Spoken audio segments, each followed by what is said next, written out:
ಲಕ್ಷ ರೈತರಿಂದ ಬೆಳಗಾವಿ ಚಲೋ ನಾವು ಅಂದ್ಕೊಂಡಿದ್ದೇವೆ.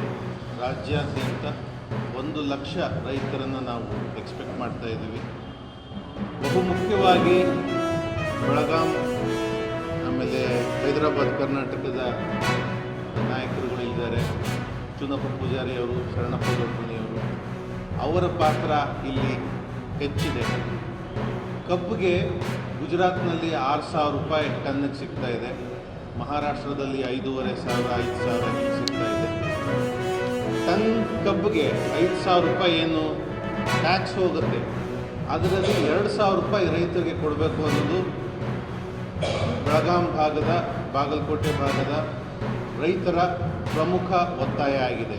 ಜೊತೆಗೆ ಸಂಪೂರ್ಣ ಸಾಲ ಮನ್ನಾ ಮತ್ತು ಸಾಲ ವಸೂಲಾತಿ ನಿಯಂತ್ರಿಸುವುದು, ಸಂಪೂರ್ಣ ನಿಷೇಧ ಮಾಡುವಂಥದ್ದು ನಮ್ಮ ಒತ್ತಾಯ ಆಗಿದೆ.